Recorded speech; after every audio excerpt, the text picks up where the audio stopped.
આજે મેં બનાવી છે ચણાની દાળનું શાક. રસાવાળું પણ નહીં અને કોરું પણ નહીં એવું ચણાનું દાળનું શાક બનાવ્યું છે.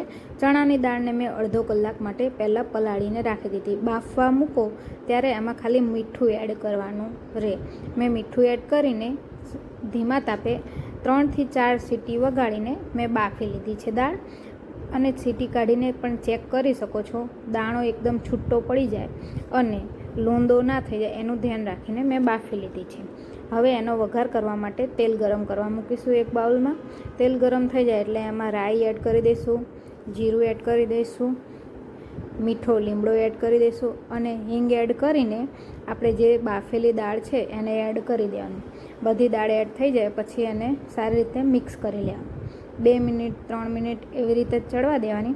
પછી એમાં મેં લસણની ચટણી એડ કરવી રહી ગઈ હતી એટલે પછી મેં પાછળથી એડ કરી હતી. લસણ ખાતા હોય તો લસણની ચટણી એડ કરવી, નકર ઓપ્શનલ છે. પછી હું સૂકા મસાલા કરીશ. લાલ મરચું પાવડર, હળદર પાવડર,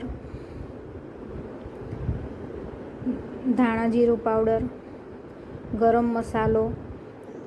આપણે જે બીજા શાકમાં મસાલા એડ કરતા હોય એ જ શાકમાં મસાલા એડ કરી દેવાના અને સારી રીતે હલાવી દેવાના. ધીમા તાપે થોડી વાર ચડવા દેવાનું જ્યાં સુધી એકદમ મસાલા ચડી ના જાય ત્યાં સુધી.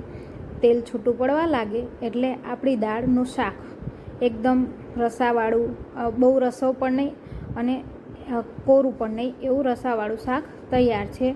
નકરું ચણાની દાળનું શાક.